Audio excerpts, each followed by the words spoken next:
Hola, ¿qué tal, amigas y amigos? Bienvenidos a una emisión más de Agenda Económica Mensual con mi buen amigo Melvin Ambrosio Vargas. Mi estimado Melvin, ¿cómo estás? Estimado Tomás, Bienvenido nuevamente aquí para hablar de las... Uno quisiera buenas noticias, pero no. Lamentablemente no suelen ser así, pero bueno, independientemente de eso, espero que todo vaya bien en casa, la familia, todo el asunto. Mi estimado Melvin, ¿cómo te ha ido? muchísimas gracias Tomás, y como siempre un gusto estar aquí en Agenda MX. Un saludo a tu apreciable público. Muy bien Tomás, en términos personales, Qué y, bueno, y qué esta- y bueno. estamos ya finalizando lo que sería el primer trimestre del año 2023 con noticias buenas, malas y un análisis amplio, objetivo y profundo. Eso. A ver, entonces tenemos noticias y datos campechanones. A Claro que ver, sí. lo que ha sido la piedra del zapato, no solamente para el gobierno, sino para las familias mexicanas, que tiene que ver con la inflación, ese uno de los jinetes del apocalipsis. Es correcto, Tomás. Bueno, no vamos a quitar el dedo del renglón con el tema de la inflación. La inflación ha sido el problema desde, bueno, pues el término de la pandemia, todavía hasta el año 2023, pues la cuesta de enero más profunda que se tenga en registro, por lo menos en los últimos 23 años, Tomás, porque, bueno, pues se publica por fin la cifra de inflación de la primera quincena de abril del año 2023. Con los titulares, inflación se modera a 6.25%. Oh, y entonces pues estaríamos viendo la luz al final del túnel o qué es lo que está pasando en el mercado, en el supermercado, en las tienditas. Bueno, ahí te va el análisis, Tomás. El INEGI, a través de su índice nacional de precios al consumidor, nos refleja que esta es la sexta vez que la tasa de inflación en nuestro país se modera, por lo menos desde febrero de este año, y empezamos a ver que esta quincena en particular, bueno, pues muestra precisamente ese indicador. Pero bueno, no todo es color de rosa, Tomás, porque pues suena muy rimbombante que la inflación ya está moderada y casi la están vendiendo como que ya se controló. Como que ya, no, deja que ya se resolvió el tema. Exactamente, y no es así, no hemos todavía resuelto el problema. A ver, ahí te van los datos duros de la economía nacional. Muy bien, bueno, pues igual con la misma información gubernamental, estamos viendo que hay muchos bienes de la canasta básica que todavía permanecen con aumentos considerables de precio. Uno de ellos ya lo hemos conocido también durante el mes pasado, que es el huevo. El huevo no ha bajado su precio, Tomás, incluso hemos visto cómo se mantuvo ese mismo incremento de marzo. En abril se repite totalmente. O sea, y es que el impacto del precio del huevo le pega una muy buena cantidad de alimentos, empezando por el pan, empezando por los bisteces, ¿cómo se llama? Empanizados, por ejemplo, y en fin, o sea, el huevo es un producto fundamental en el sistema alimenticio mexicano y por lo tanto, si el huevo sigue al alza, impacta a otros productos o platillos mexicanos. Es correcto, Tomás. Y fíjate que también por ahí tenemos otros datos respecto a lo que son otros bienes de la canasta básica. El pan, como bien lo mencionabas, la harina de trigo también se ha incrementado por lo menos hasta en un 15%. Lo que tiene que ver con frutas y verduras, también hemos tenido un aumento acumulado en el año, Tomás. Y fíjate que aquí es donde vienen pues varios contrastes, ¿no? Que pues ciertamente por temporalidad vemos que suben y bajan los precios de los cultivos principalmente. Claro. Pero Que si la bueno, sequía, que si exacto. eso, el otro, ¿no? Que si, por ejemplo, pues ahorita que está lloviendo, pues, se podría decir que ya tenemos un aliciente para que pues tengamos más limón, por ejemplo, etcétera. Bueno, pues eso se verá los próximos meses.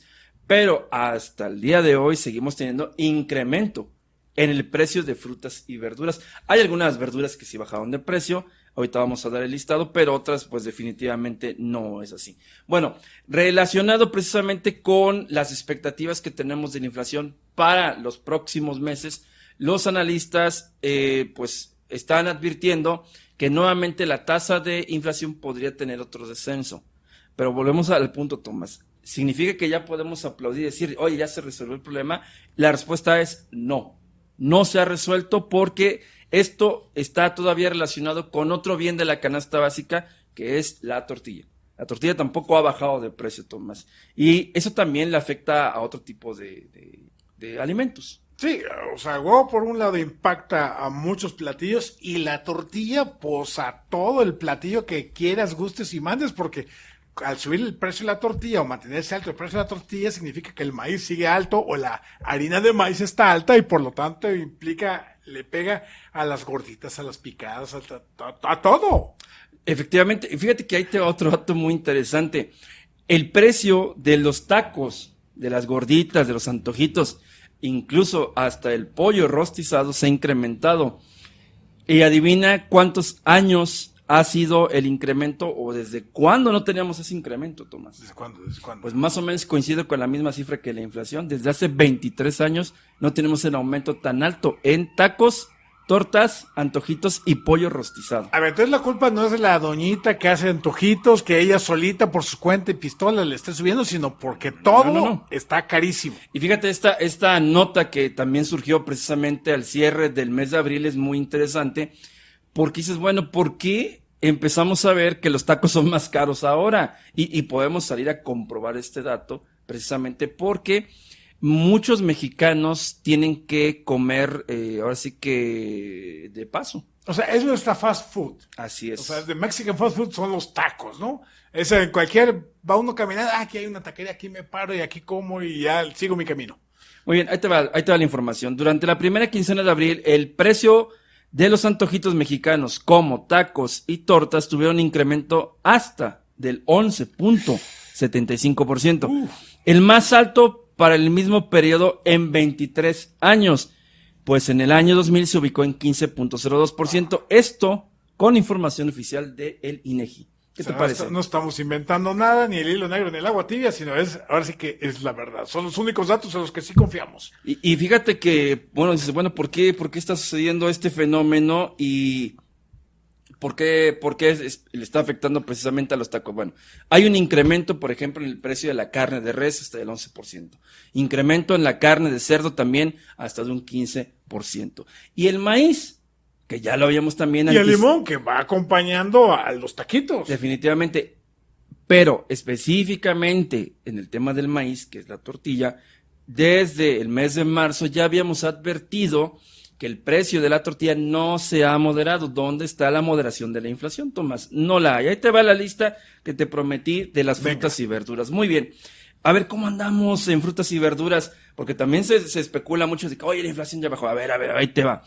Así como se han incrementado los precios de diversas frutas desde el año 2022, según el INEGI, también el precio promedio, con datos de la Profeco, hasta el 29 de marzo es la siguiente.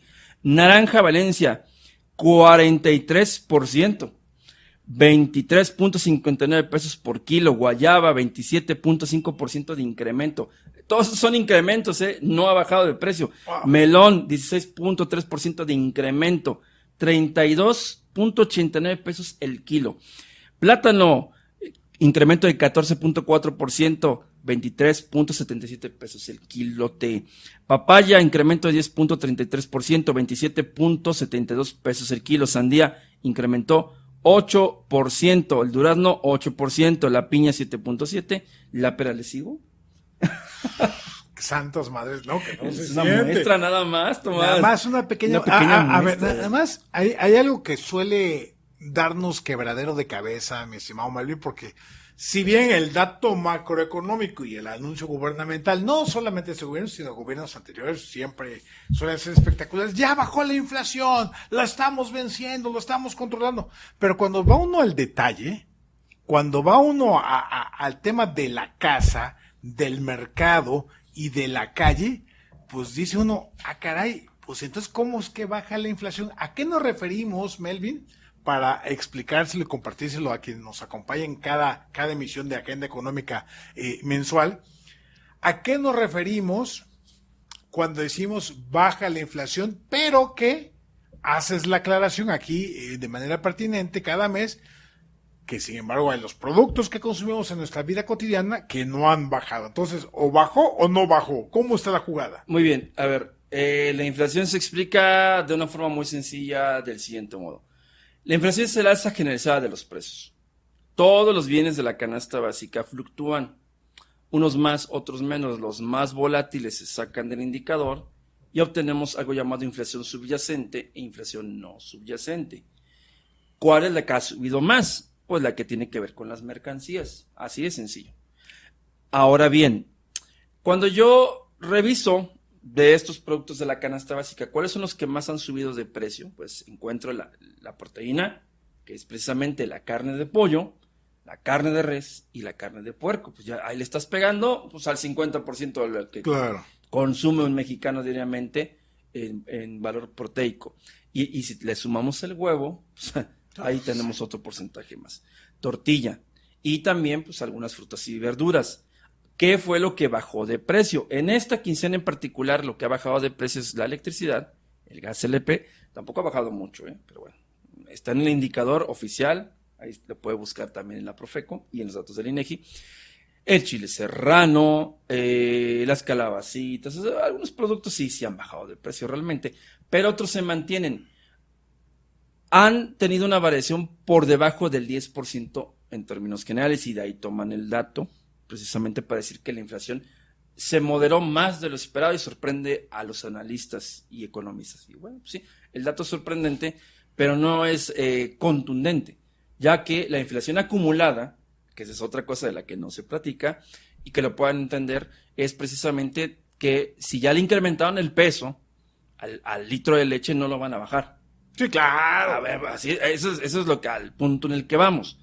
Y si lo van a bajar, sería tal vez hasta que se modere el hecho de que la materia prima para el empresario no le cueste tan cara.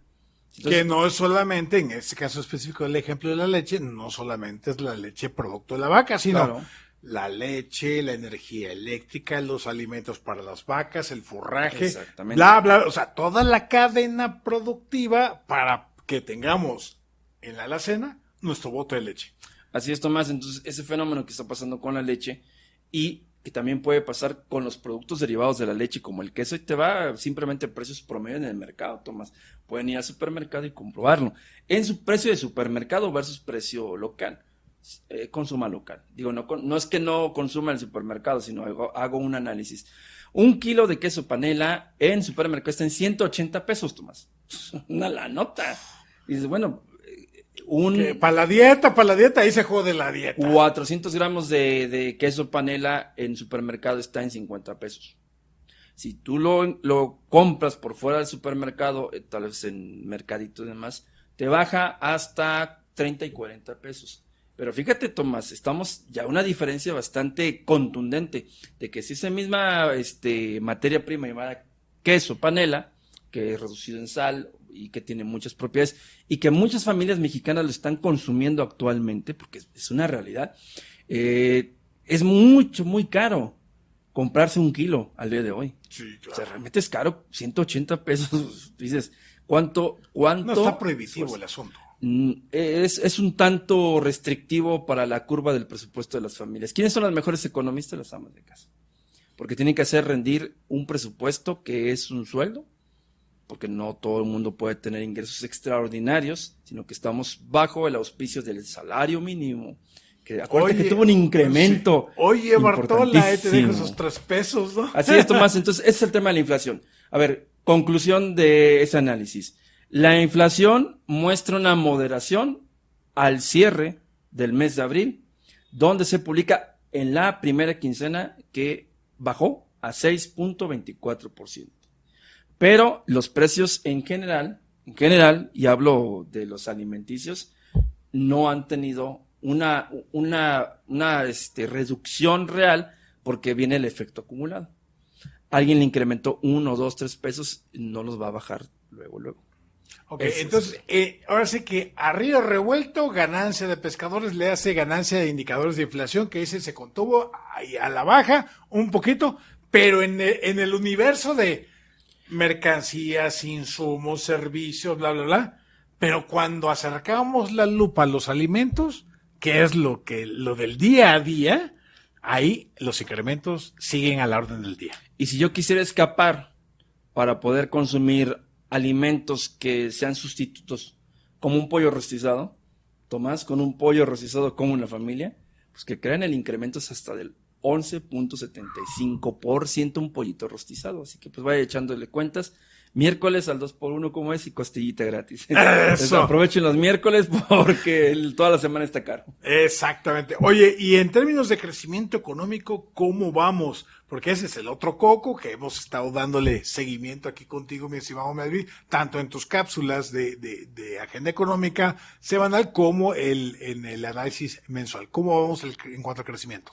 Fíjate que ya también el INEGI publicó la cifra de crecimiento económico de México para el mes de marzo de 2023. Sorprende nuevamente a los analistas 3.8% de incremento. Wow, ya. ¿La libramos o no la libramos? Muy bien. Primer trimestre, ¿cómo cerró el primer trimestre? Cerramos con un crecimiento de 1.1%. ¿Bueno o malo? Pues para algunos es un gran éxito haber crecido 1%. Viéndolo desde un punto de vista muy objetivo, Tomás, en 2019 la crítica fue que México había crecido 0.1%. O sea, 0.1%. De ahí, bueno, después de la pandemia y los efectos, por fin, Tomás, podemos celebrar que hemos crecido 1.1%, alejadísimo ya de la meta del Plan Nacional de Desarrollo, que era crecer ¿cuánto? 6%, ¿no? Oye, 1.1%, dicen, wow, ya, ok, O sea, está bien. Y está este bien. 1% no es de lo que va a promedio del gobierno. O sea, el promedio de este gobierno está muy, muy por abajo. Yo creo que anda en los niveles de Miguel de la Madrid. Bueno, si sumamos todo el inicio del sexenio hasta el día de hoy, pues definitivamente no va a salir muy bien ese indicador, O definitivamente. sea, es un gobierno fracasado en materia económica. En términos económicos hay una muy mala administración de muchas cosas. Unas bien, otras mal, pero en términos del manejo de la política fiscal, de la política monetaria, de comercio exterior, y en general, si queremos resumir el indicador con una cifra llamada Producto Interno Bruto, el 1.1% es un crecimiento que no es para celebrarse. ¿Por qué? Porque ahí te va. Resulta que también estábamos a la expectativa del crecimiento económico de otro país llamado Estados Unidos. Y fíjate cómo es la diferencia de los titulares del crecimiento económico. Interesantemente, Estados Unidos creció este mes 1.1%. Y los titulares son: decepciona el crecimiento económico de Estados Unidos 1.1. Esperaban que creciera más. ¿Y sabes qué consecuencias va a traer ese efecto de también el bajo crecimiento? Porque ellos sí lo manejan como bajo crecimiento. Claro. Y acá no, los titulares éxito. Y digo, no coincido tanto como un éxito, sino que qué bueno que lo alcanzamos. Que lo alcanzamos y que no estamos por debajo del indicador, ¿no? Por fin estamos viendo que vamos sacando así como la cabecita después de tanto efecto dañino que hubo con la pandemia. Claro. A ver, entonces, efectos de crecimiento económico en Estados Unidos. Al revelar la cifra del Producto Interno Bruto norteamericano, se confirma hasta en 87% las estimaciones de una posible recesión económica para el segundo trimestre del año en Estados Unidos. Que es también otro elemento que hemos venido aquí manejando a propósito de tus análisis, mi estimado Melvin, porque la gente puede decir, otra vez están hablando de la recesión económica de los Estados Unidos. No va a ser porque no ha pasado, pero esta forma de publicar el crecimiento económico de los Estados Unidos es que están diciendo los medios, oye, pues está muy jodido el asunto, decepciona. Por lo tanto, y la pregunta es, mi estimado Melvin, esto ya va perfilando poco a poco que eventualmente ese pronóstico del 86% de que sea una recesión se va perfilando en ese camino. Bueno, Tomás, fíjate que lo que estamos observando precisamente con pues, las grandes financieras y analistas de riesgo es que si ya desde el último trimestre de 2022 se había advertido que la economía norteamericana iba a tener un descenso, al día de hoy ya estamos viendo que es una realidad que la economía norteamericana no creció tanto. ¿Y qué tanto le puede pegar eso a México? Bueno, pues nuestro primer socio comercial, que no crezca económicamente, significa que ahí viene un efecto dominó que se va a transmitir directamente a la economía nacional. ¿Te acuerdas lo que sucedió con el famoso Silicon Valley Bank? Claro. Que decían, no, pues aquí estamos muy sólidos, no pasa nada.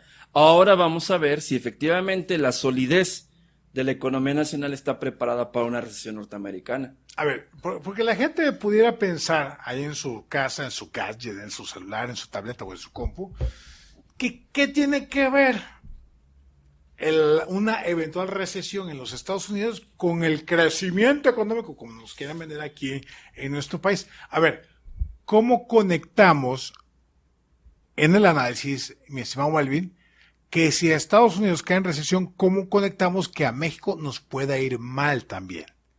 Bueno, ahí te va. Igual, con la misma información de la fuente del CEO, se estima hasta en un 87% de probabilidad que los Estados Unidos caiga en recesión dentro de los siguientes 12 meses.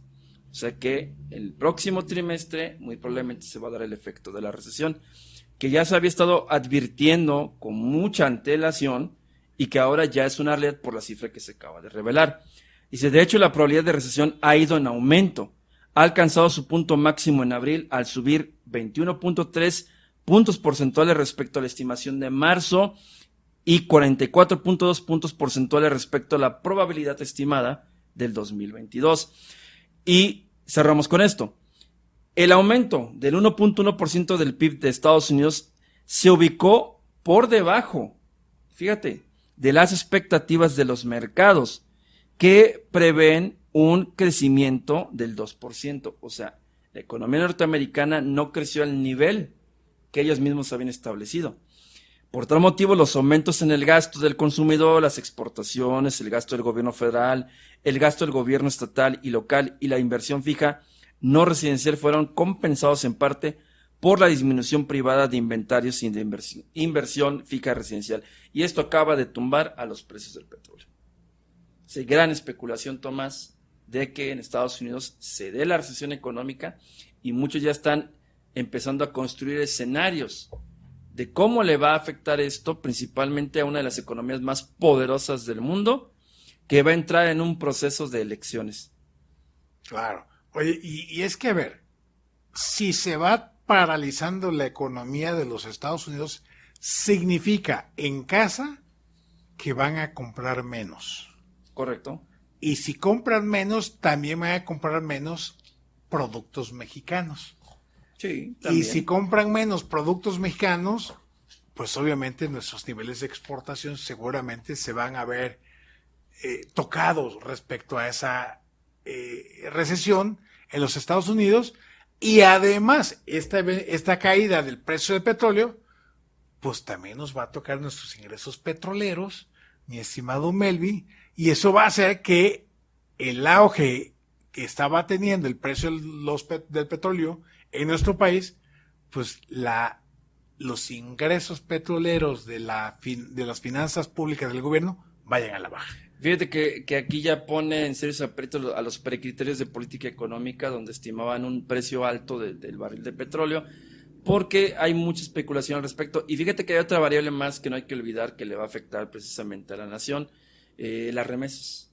Si la economía norteamericana entra en recesión económica, entra precisamente un problema de envío de remesas al país, porque pueden ser menos las remesas que se envían. Aquí celebran también el aumento de envío de remesas, que no debería ser así, pero bueno, pues es un fenómeno bastante complicado, ¿no? Porque son las familias que reciben ingresos de las personas que están trabajando en ese territorio. Pero fíjate, simplemente un análisis muy sencillo. Si empezamos a ver que hay especulación de que la economía no va a ser tan pujante, pues el envío de remesas se va a caer. Esos 38,000 millones de dólares que se habían anunciado, que anuncia también el gobierno federal como un gran éxito que no debería ser, porque los que sí están enviando son los que están trabajando allá. Allá sí están creando empleos, allá apoyos, y entonces eso está llegando a nuestro territorio. No es un acierto del gobierno, es un acierto del gobierno norteamericano. Claro.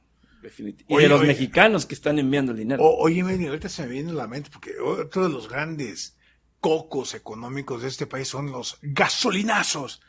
Si cae el precio del petróleo, supongo que el tema de los subsidios a las gasolinas, vamos a tener problemas que eventualmente dejen de pagar los subsidios y aumenten las gasolinas. Fíjate, Tomás, que aquí es donde empezamos a entrar también en temas de debate y análisis.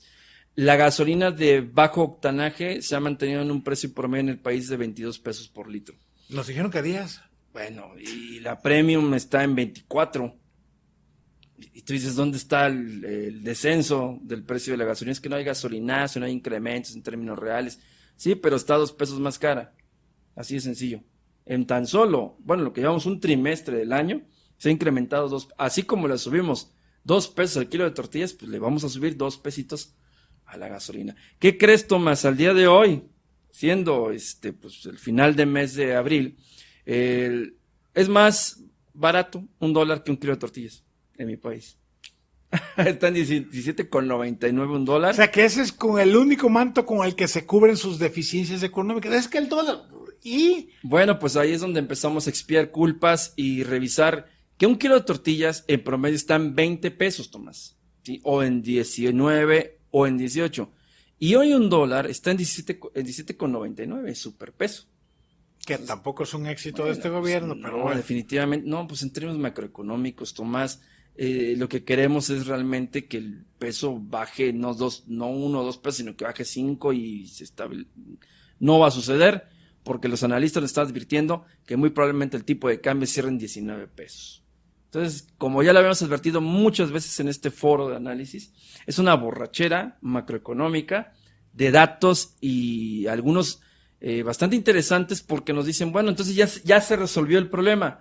No, Tomás, no se ha resuelto absolutamente nada porque seguimos ganando lo mismo, seguimos pagando más por la gasolina, seguimos pagando lo mismo que pagaba en el mes de marzo por el cono de huevo, por el kilo de tortilla y por mi pieza de pan, que es una locura la cantidad a la cual ha llegado cada pieza de pan.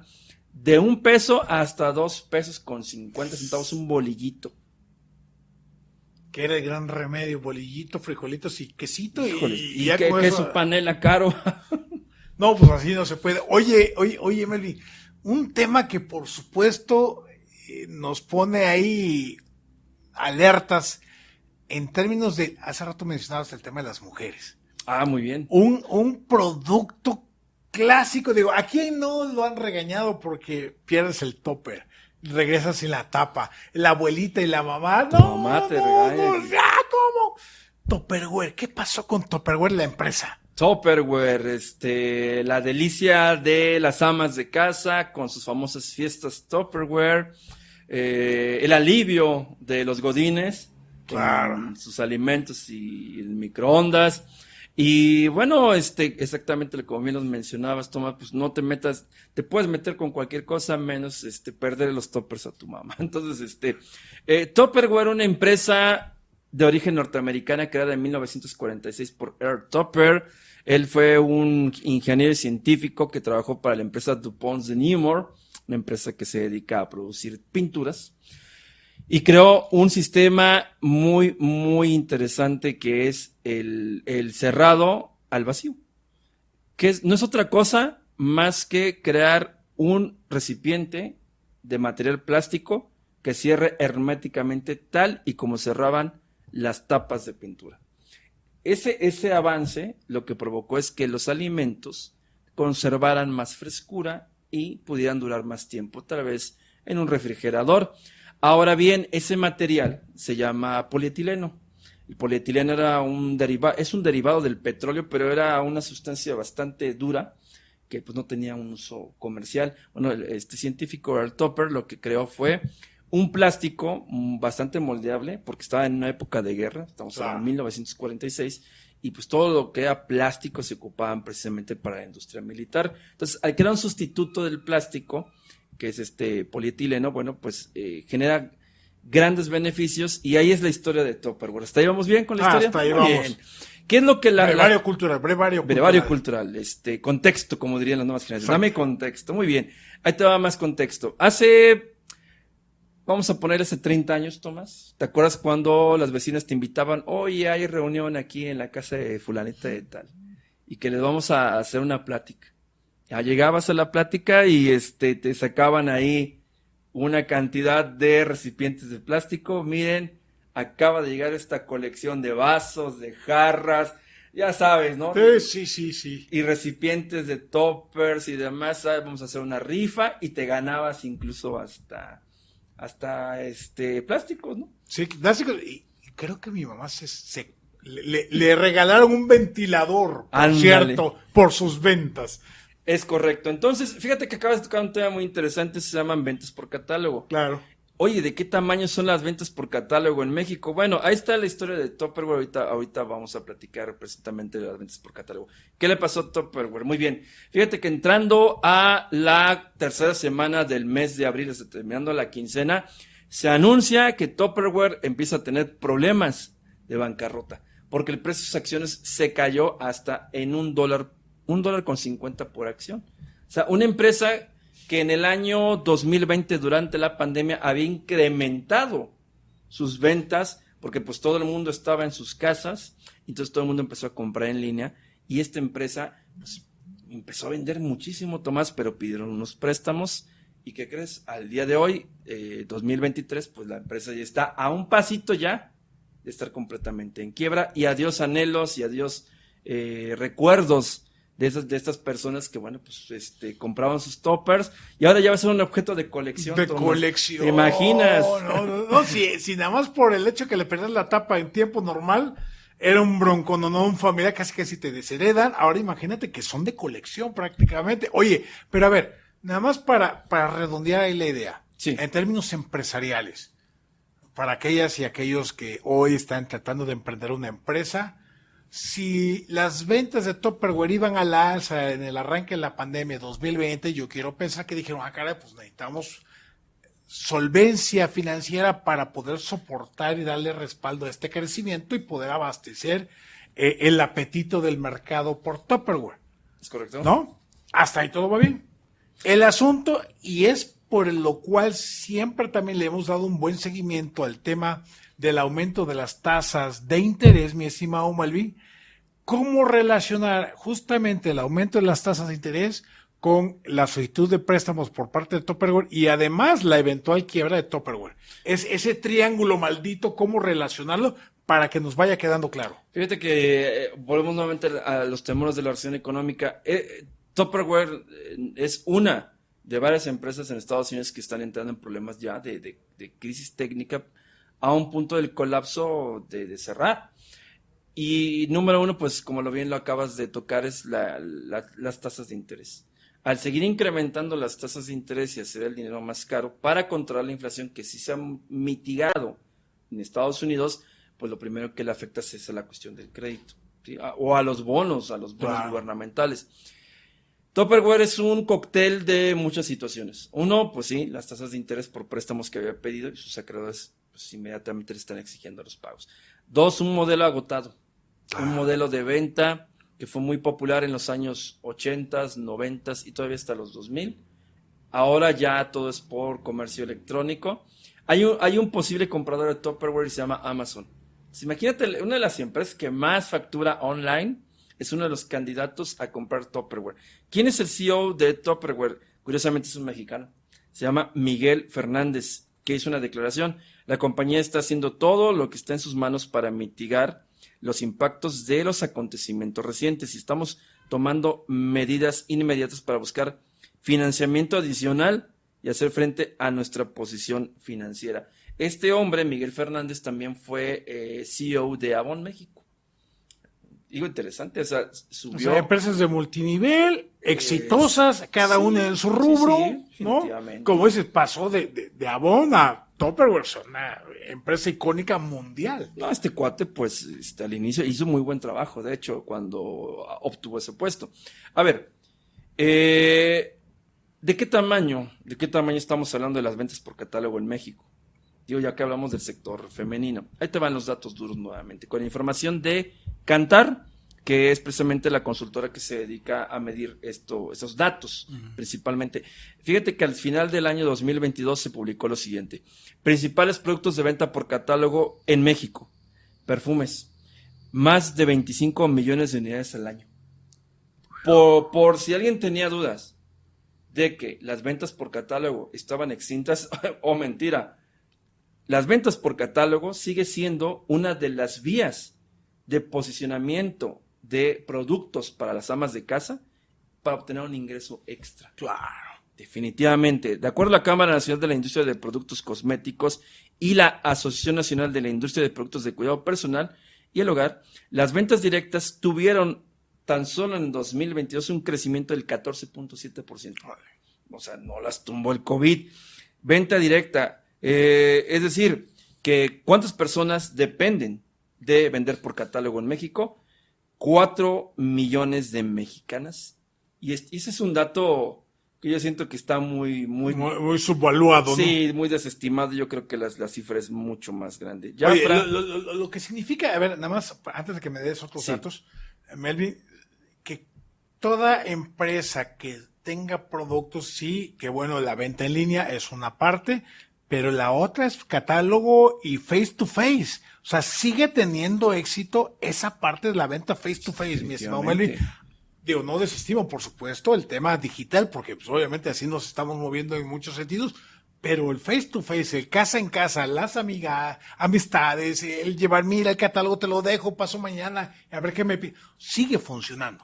Y es una fórmula que es un apoyo para principalmente las mujeres que pues día con día están luchando para obtener más ingresos. Y ahí es donde viene el análisis que nosotros hacemos de reflexión. ¿Qué pasaría si Tupperware quiebra? ¿Cuáles serían los efectos para México? La quiebra de Tupperware. Ahí te va la información. Bueno, pues Tupperware tiene una historia de más de 55 años en el país. O sea, Tupperware llegó aquí en el país hace 55 años y tiene 80 distribuidoras. ¿Sabes cuántas personas trabajan para Tupperware en México de venta por catálogo? Ni idea. 280,000 personas es la fuerza de ventas. O sea, de es todo un Tupperware. ejército. Y un 99% de esta fuerza de trabajo son mujeres. Ese es el efecto que estamos nosotros percibiendo de lo que puede suceder. Bueno, a ver, Tupperware Brands llegó a México y se estableció en 1966 en Lerma, en el Estado de México, y ahí se estableció una de las 5 plantas que tenemos aquí, que produce pues prácticamente con 56 máquinas de inyección de alta tecnología, soplado, proceso de decoración, bueno, pues este tipo de plásticos, que pues básicamente eso es lo que hace Tupperware. Y le resuelve la vida a muchas personas porque, pues aunque sea guasa, la mayor parte de los empleados gubernamentales, pues, para poder llevar sus alimentos a sus oficinas, ocupan precisamente los toppers. Digo, hay muchas opciones claro. de envases, pero el Tupperware es así el top de tops, ¿no? O sea. Sí, porque primero, pues el beneficio de la exclusividad de ser los primeros en incursionar con una marca que, pues, soportaba el microondas, que, pues, a ver, la historia de Art Tupper es muy interesante. A su secretaria allá también por 1947, la secretaria le propuso al dueño de esta empresa vender este tipo de plásticos en su casa, con sus amigas. Fue un exitazo, Tomás. Y ahí fue donde surgieron las famosas fiestas o reuniones Tupperware. Que digo, esta generación no las conoce, pero hay muchas personas en el colectivo que recordarán precisamente ese tipo de reuniones que te hablaban tus vecinos, tus vecinas, de que, oiga, vecino, venga, lo invitamos a un evento. Ah, caray, va a haber evento, y era un evento precisamente de eventos. No, y que hoy lo hace las que venden Mary Kay y claro. Avon, o sea, eso se ha replicado, ese modelo. Y las nenis también. Sí, claro. Entonces, estamos hablando de una fuerza de trabajo que se estima, decíamos, en 4 millones, pero yo creo que es más. Debe ser aproximadamente unos 10 a 15 millones de mujeres que están insertas. Y 280,000 simple y sencillamente trabajan para la empresa Tupperware de venta por catálogo. Ese sería el primer efecto que tendríamos. Se vendría un efecto dominó. Híjoles, ahí tendríamos que ser muy prudentes de que si eso le pasa a Tupperware, todas las empresas que estén en el mismo segmento les va a pegar si cierra Tupperware. Esperamos que si se da o si se concreta el rescate financiero por parte de pues el corporativo, pues adelante, ¿no? Pero pues por lo que se advierte, muy probablemente alguien lo compre. Y quien va a alzar la mano va a ser Amazon. Imagínate, todavía más lana para el dueño de Amazon. Oye, una gran lección desde el punto de vista de negocios. Hay momentos que hay que ser muy osado y hacer grandes apuestas, y hay otros momentos para jugar un poco conservador. Y a pesar de que vayas incrementando el negocio, no engolosinarte, porque seguramente fue lo que pasó con Tupperware. No, vamos a la alza, los crecimientos, las ventas, no, vamos a por todo la dar. pandemia. Se empalagaron y hoy están a punto de la quiebra. Sí, porque ya estas nuevas generaciones no responden a los mismos modelos de antes, entonces la forma de comprar es distinta. Ojo, no estamos diciendo que las nuevas generaciones no compren recipientes para guardar sus alimentos, sino que lo hacen de una forma distinta, ya no tanto por venta directa. Ahora el juego es hacia el comercio electrónico.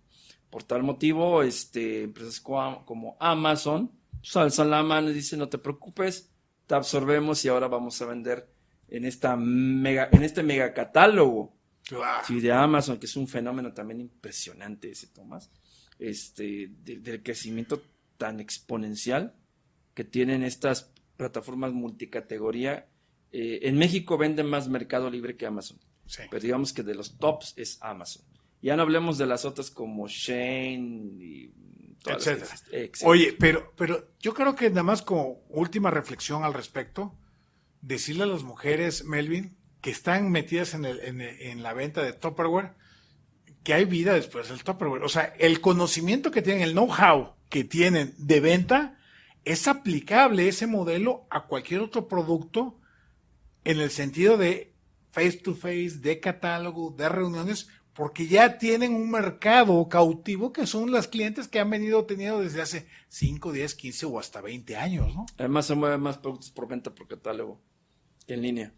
Claro. Hay muchos más productos, de todo lo que te puedas imaginar. Hay que te presten los nuevos catálogos, te vas a sorprender de todo lo que venden. De todo lo que hay. Es una locura. Así es. Oye, Melvin, ya para ir cerrando, los semáforos en materia económica, ¿cómo vamos? Muy bien. ¿Qué nos están fíjate diciendo? Que los semáforos nacionales y estatales por parte de México, ¿cómo vamos? Es un análisis objetivo precisamente de la situación que pues estamos viviendo precisamente al cierre del primer trimestre del año 2023. Y bueno, pues ahí está el semáforo nacional en primera instancia. Crecimiento económico, primer trimestre, 1.1% trimestral, 3.8% en marzo. Falta el de abril, no ha concluido todavía el análisis, en pocas semanas obtendremos el dato. Pero ya está consolidado, 1.1% trimestral. Bueno o malo, se pretendía crecer primero el 6%, la meta es ahora de 4%, entonces le faltó un poquito. Ahí va creciendo, pero le falta bastante. Número 2, inflación. Inflación se modera a 6.24%, ¿bueno o malo? Bueno, en términos macroeconómicos, porque ya no es más alta que el mes anterior, en términos objetivos, seguimos por encima del rango objetivo del Banco de México, que es 3% más o menos un punto porcentual. Por tal motivo, seguimos 3.25% por encima. O sea, doblete. Del Banco de México. Exportaciones, afortunadamente hemos tenido un muy buen desempeño en exportaciones. Fíjate, exportamos, ese dato es muy bueno. Exportamos más berries, frutas, fresas, arándanos y demás hacia Estados Unidos más que aguacate. Y otro de los productos que ha incrementado muchísimo es el aguacate mexicano. Que eso sí lo aplaudimos y realmente pues celebramos el hecho de que los productores se están poniendo las pilas y que ya están buscando nuevas opciones de mercados para que estos productos lleguen a Estados Unidos. Somos primer exportador de cerveza también. Somos cuarto productor de autopartes. Somos tercer productor de autos ligeros. Entonces México es un país que está creciendo enormemente y ahí es donde viene el otro semáforo interesante. Nearshoring, Tomás, una realidad ya en el país. 2 empresas chinas se quieren venir ya armadores de vehículos a nuestro territorio en los próximos meses. Hay grandes inversiones que están llegando a San Luis Potosí de la BMW. Bueno, pues México, Veracruz, que hemos platicado ya de muchos casos como Constellation Brands, propio Nestlé y demás, que bueno, pues queremos más inversión hacia productos metálicos, por ejemplo, otro tipo de industrias, pero bueno, esa es nuestra vocación por el momento, pero si no se preparan las administraciones municipales para el nearshoring, se van a perder esta gran fiesta de reactivación económica, porque las zonas más industrializadas del país están poniendo las pilas. ¿Qué es lo que está faltando en Veracruz? Eso. Sí, para que nosotros nos integremos a la cadena global de valor y sí podamos hablar de nearshoring. Pues número 1, atraer inversión extranjera directa. Pero el nearshoring no es cualquier inversión extranjera directa. Tiene que tener cadenas de proveeduría local. Claro. Y ahí es una invitación a las cámaras industriales, a las personas que se dedican precisamente a proveer, que también se capaciten para este nuevo fenómeno. Y punto muy importante, el capital humano. Se requiere una gran capacitación técnica, ingenieros, personas con habilidades blandas y duras, y gente que domine precisamente este nuevo fenómeno. Entonces, nearshoring, Tomás, dentro de los semáforos nacionales, una realidad y una visión de futuro, porque tenemos que estar preparados. Hay que tener por ahí un conversatorio especial sobre el nearshoring e informar a la población qué es, realmente qué es, cuáles son las oportunidades para el estado de Veracruz y principalmente cómo vamos a insertar a nuestros jóvenes de las universidades y cómo le puede... A ver, sí. Meli, no solamente las universidades, sino de las áreas técnicas o de la gente que está haciendo cosas por fuera, no necesariamente de la universidad, sino por fuera. Yo creo que lo más importante aquí es cuál va a ser el kit de conocimiento o habilidades que deben de tener nuestros jóvenes, sea desde la universidad, desde los tecnológicos o desde carreras técnicas en los CEBETIS, CEBETAS, etcétera, que necesiten nuestros jóvenes para incorporarse a esas áreas. Y fíjate que ahí viene un gran compromiso, donde todas las partes deben de participar, principalmente si hablamos de inversiones de triple hélice o pentahélice, que ahorita es la más moderna, pero yo siempre he promulgado que lo primero que debemos hacer es terminar la triple hélice, por fin concretarla. Después ya puedes hablar de pentahélices si quieres, tetrahélices, pentahélices, la cantidad de hélices que le puedes hacer. A ver, ¿qué es una inversión de triple hélice para nuestro público? La inversión de triple hélice es cuando participa el gobierno, la iniciativa privada y las universidades. Y hacen este trinomio para poder impulsar el desarrollo regional dentro de las demarcaciones municipales. Si me estoy peleando con el alcalde que está a un lado del municipio porque no es de mi mismo partido político, pues ahí no hay consensos. Ningún tipo de consenso y no vamos a traer ningún tipo de inversión. Si estamos invirtiendo en cosas que no son la educación, entonces tampoco estamos atendiendo al problema del nearshoring con la triple hélice. Entonces sí tiene que haber una mesa de diálogo entre esas tres partes. Y es importantísimo la rectoría del Estado.